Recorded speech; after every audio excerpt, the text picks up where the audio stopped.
this might seem overly simplistic, but if we do not believe that success is possible, we aren't going to take the steps required to achieve whatever goal you have in mind, whether that be to finish school, get an amazing job, develop an amazing career, make lots of money, invent the latest piece of technology that's going to take over the world, whatever your goal is. If you do not fundamentally believe that success is possible, you are not going to take the steps necessary to get to that goal, because why would you even try? If success is impossible, then what is the point?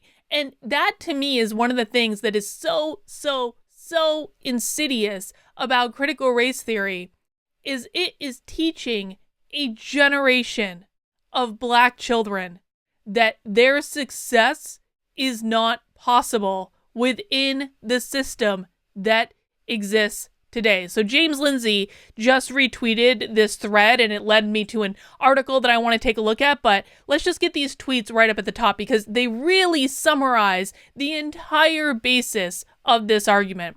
This is from the account @FreeBlackThought, and I will link this in the description below. Forget academic debates about anti-racist CRT. This is why FBT offers alternate views. My son wanted to be a lawyer since he was 11. One day he came home and said, "But mommy, there are these systems put in place that prevent Black people from accomplishing anything." That's what they're teaching Black kids. You can't get ahead. CRT as academic theory may be one thing, but don't you dare come near our children with your crippling disempowering CRT message. CRT in practice, if not theory, is indistinguishable from white supremacy, and this is 100% correct. Critical race theory is an incredibly racist train of thought that literally teaches that white people that look like me, are the default, we are the normal, and that everyone else is abnormal. Like, I don't believe that. Do you believe that? Because, that's not something that would ever cross my mind based on how I was brought up. I was taught that all people are the same. We all have different, we may have different color skin, we may have different genders, we may look different, but beneath, we're all people. We can all accomplish what we want in the world. We all have access to these opportunities. Is it perfect? No. God, no. And there are absolutely still conversations to be had about increasing equality of opportunity across the board. However, fundamentally, this ideology teaches that if you don't look like me, you cannot be successful in the world. And that is just provably false. It is a provably false idea when we had a Black president for 8 GD years. Currently, we have a Black woman vice president for whatever that is worth. You can accomplish what you want to in this world if you don't have people telling you that it is impossible because of systemic racism. And to my utter shock, this is actually covered in The Atlantic. Let's take a look at this article. The narrative is you can't get ahead. Nadana Muboyani, and I apologize if I butchered that name, which I'm sure I did, wants to improve the education that public school children, including her son and daughter, receive in Evanston, Illinois, where her mother's family history goes back 5 generations. As a candidate for school board in District 65, which educates children up until the 8th grade, she wants to close the academic achievement gap separating Black and brown students from white ones, help children who need special education, and address what she sees as a lack of support for students whose first language isn't English. That agenda would be ultra progressive in many communities. In Evanston, however, the challenge is not the right, but the left. The challenge in integrating these ideas into the schools are not coming from the political right. It is coming from the political left. In a recent article on Black Lives Matter at school curriculum in Evanston, I quoted Evanston parents who favor diversity, racial equality, and inclusiveness, but object to lessons that they believe cross a line into indoctrination.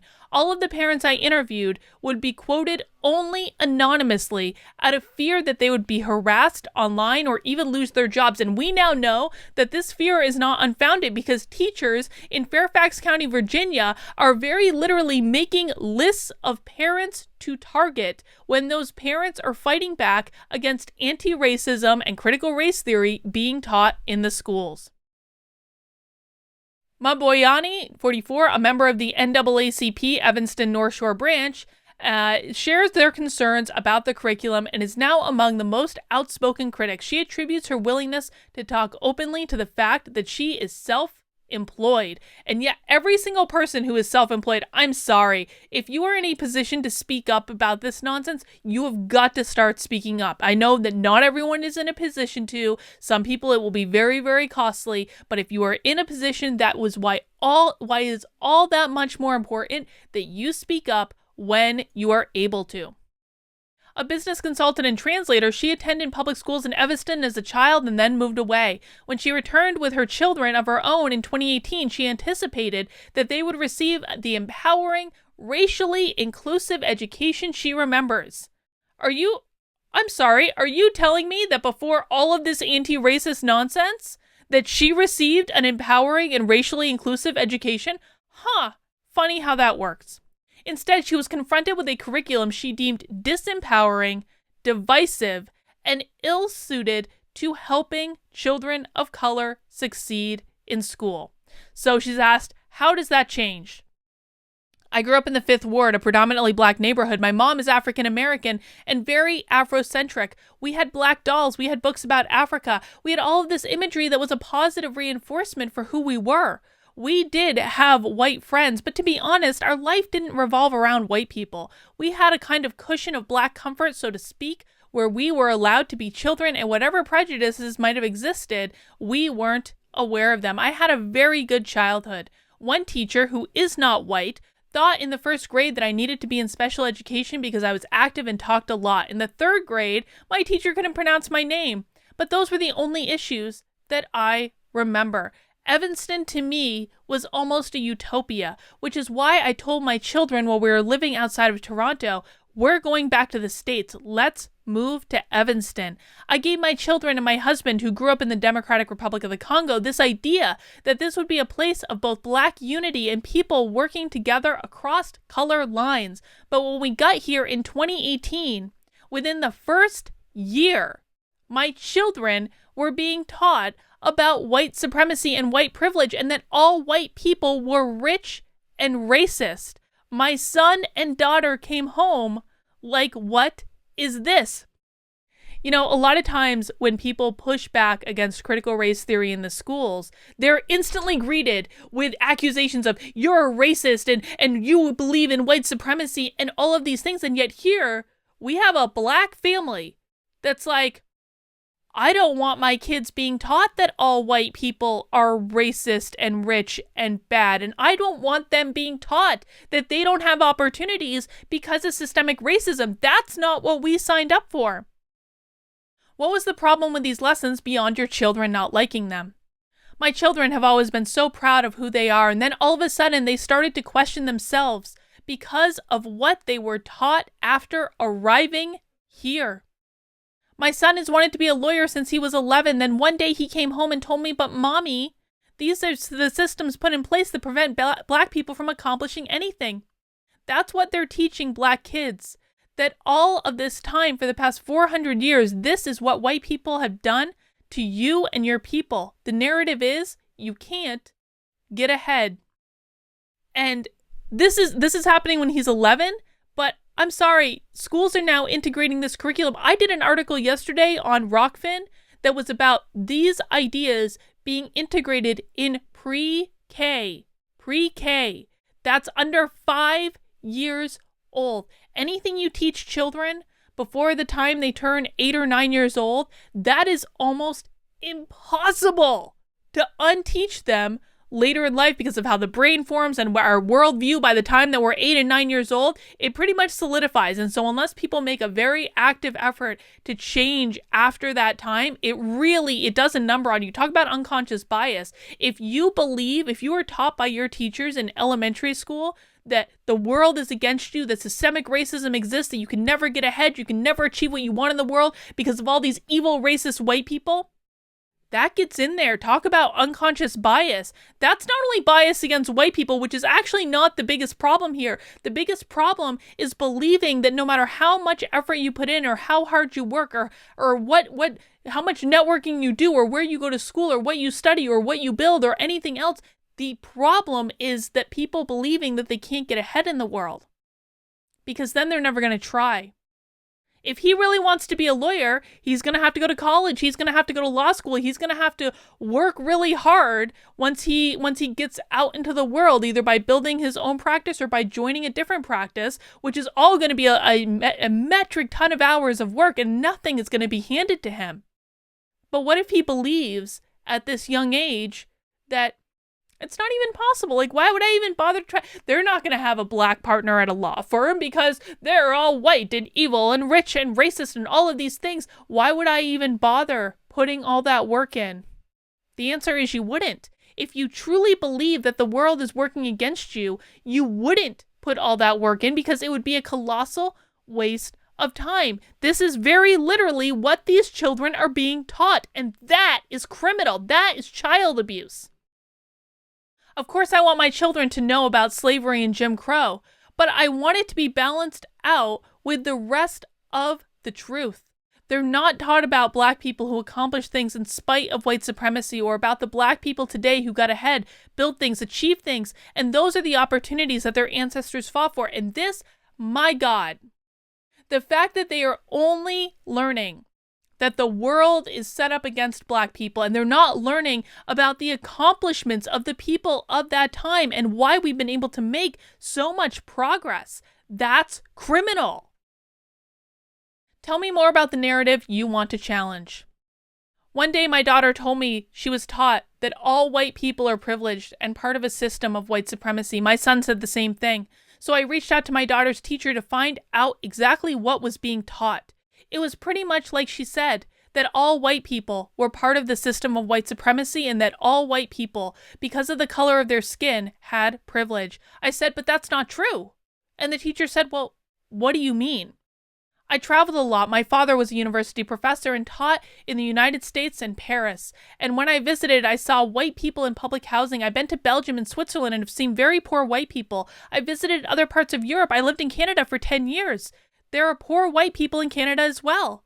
I'm not saying systemic racism doesn't exist, but class exists too. And I don't believe that all white people have privilege. That white person who's living in the Appalachian Mountains, who has no means or prospect of changing their situation, do they have privilege too, compared to me and my kids? I spent a lot of time in Central Africa because my dad is from the Congo, and some of the propaganda that's being spread right now here in Evanston is similar to some of the divisiveness that took place in Rwanda before the massacre. And it's not just similar to what took place in Rwanda. We've covered this on my channel before. Go back and watch my conversation with Lily Tang Williams, who grew up in China during the Cultural Revolution. It is very, very similar to what happened then. I'm not saying that's what's going to happen here, but when you start labeling people in a negative manner based on their race or ethnic groups, that leads to division and destruction, not finding common ground and positive solutions. Not all white people are racist, but some are. How should schools handle that? I'm aware that there are parents who are very negative and teach negative things to their children, and if a child does have a thought that is negative, you correct them, but in a positive manner. You don't have to correct them by browbeating everyone and making them ashamed of who they are and telling them that because of how they look, they're inherently bad. If I were white, which I don't want to be because I love the skin I'm in, I'd be angry if I learned my child was being labeled a racist or a white supremacist or the fruit of white supremacy. And I, frankly, don't understand why more parents are not outraged by this. You know, there's a school system like literally right down the road from where I live, in which they are teaching critical race theory in schools, but it's actually a very, very mild kind of light version of it. But It's only that mild light version of it because listen, what originally happened is the parents were actually fighting for the full-on anti-racist white fragility curriculum to be taught in schools, and then another group pushed back on them, so they had to do the CRT light version of it. And when I watched this, I was like, the parents were fighting for this. Not only are the parents not pissed off that their children are being taught that they're racist, and also that they're being taught that their parents are racist, the parents are actually the ones pushing to teach it. And the teachers are like, we're just giving the parents what they want. We're letting them lead us what we're teaching. The teachers have completely abdicated all responsibility at this point. Does it rankle you as a Black person when people define white culture with positive stereotypes such as showing up to places on time? This is one of the most racist parts of this ideology, to say that people who are not white are not capable of hard work or telling time or showing up on schedule. I'm like, what? Excuse me? I always, like, anytime this topic comes up, that time is a mode of white supremacy or whatever the heck. I remember back to when I visited Machu Picchu like 5 years ago, 4.5, 5 years ago. They had sundials on Machu Picchu. You're going to tell me that's a tool of white supremacy that they had a sundial on Machu Picchu? Excuse me? That's exactly how I feel. The education system tends to erase or mute Black people from different backgrounds and experiences. They make an assumption that all Black people are a monolith. They all speak the same way, think the same way, and conduct themselves the same way. Showing up on time has nothing to do with being white. It's something that you're taught or not taught. My father taught it to me at a very early age to keep my word. If you say you're going to be somewhere at some time, be there. What system of white supremacy was he influenced by? You argue that the sort of support given, for example, to English students should be available to Black students too. Can you tell me more about that? Unbeknownst to many, there are many Black children, not all but many, who speak different dialects at home, like Patois, Creole, or African American Vernacular English, which are very different from Standard English. And if they had the same language support as other English learners, it would help them to better understand Standard English. Listen, I don't see any problem with this. And to be really frank, sometimes I feel like I have to push back on the right to say, don't backlash against all of this stuff just because you're fighting the woke, or just because you don't like critical race theory, because some of what they're talking about, like this specific topic right here of making sure that these types of support are available to students, this is all fine. This should be okay, right? Don't push back on this type of support just because you don't like the anti-racism stuff. You've got to learn to look at these things in more nuanced ways. And you also have to remember that none of this is the fault of these kids. They should be given the support they need to be successful in the world. You were willing to talk about all of this on the record under your own name. Other parents with concerns about public school systems in Evanston were terrified to do so. Are they overreacting? They should absolutely be afraid because certain elements of our community are threatening to get people fired. Even if someone just poses a question or expresses a conflicting view, you're immediately labeled as a part of the problem, a white supremacist. People will say, find out where they work. If you're a Black person who says what I say, you get attacked too. Now, I'm independent. I work for myself. So who's going to fire me? But what are you telling our children who will someday lead our society when we show them that if you pose a question and if someone doesn't agree with you, maybe they're going after your job? Good for this mother for speaking up.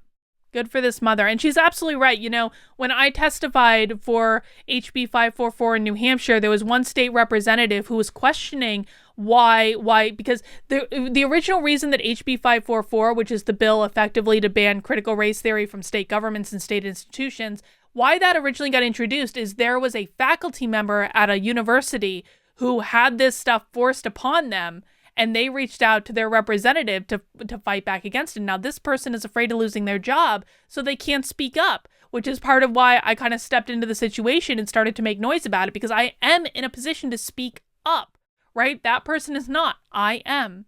But when the hearing happened in committee, one of the state representatives said, oh, well, he's obviously not speaking up because he knows it's wrong. No. No. He knows he's going to lose his job. And you all know that too. Every single one of the people that is in support of teaching critical race theory in schools would have absolutely no gumption about trying to get that person fired if they had the opportunity to do so, if they knew who it actually was. And so if you are in a position to speak up, you've got to start speaking up, man. You've got to start. It is only when people speak up, and especially, I'm sorry, but it really does add a lot of weight to it when Black parents or like Christian Watson, one of my favorite people in the world. If you are not subscribed to Christian Watson's YouTube channel, you've got to, because he's one of the people that's speaking up, and his voice is so powerful because he doesn't look like me, right? It is much easier to label someone who looks like me a racist than it is to label this mother or Christian or other people of color who are speaking out against this absurd ideology that tells them that they can never accomplish anything in the world when they in fact know that's not the truth. You are doing nothing but harm to people when you tell them all the things that they can't do. Instead, we've got to be building people up. We've got to be teaching people that they have the tools to overcome obstacles, to achieve whatever goals they have in life, regardless of their skin color or their gender or their sexual orientation or their gender identity or any of these other things. That is how you create more access to opportunity, to be frank, is you teach people that it's already there. It's there. You just got to go and get it. Sometimes going and getting it requires years of work to get to that point, but that's part of the process. It is there if you want it. Is it easy? Is it going to be handed to you on a silver platter? No, but that's not the point. The point is that you teach them that it's there, and you teach them to have the work ethic required to go out, to show up, to be authentic, to express themselves, to go after what is going to provide fulfillment in their lives. That's what you got to do. That's what you got to do, folks. All right, I have linked all this information in the description below if you want to take a look at it. And I definitely share this interview out, man. This is a really good interview. And especially if you're trying to convince your friends that, how dangerous this ideology is, share this interview with them. Don't share my video with them. Share this interview with them and get their thoughts on that. That's all I have for right now. I'll see you guys soon.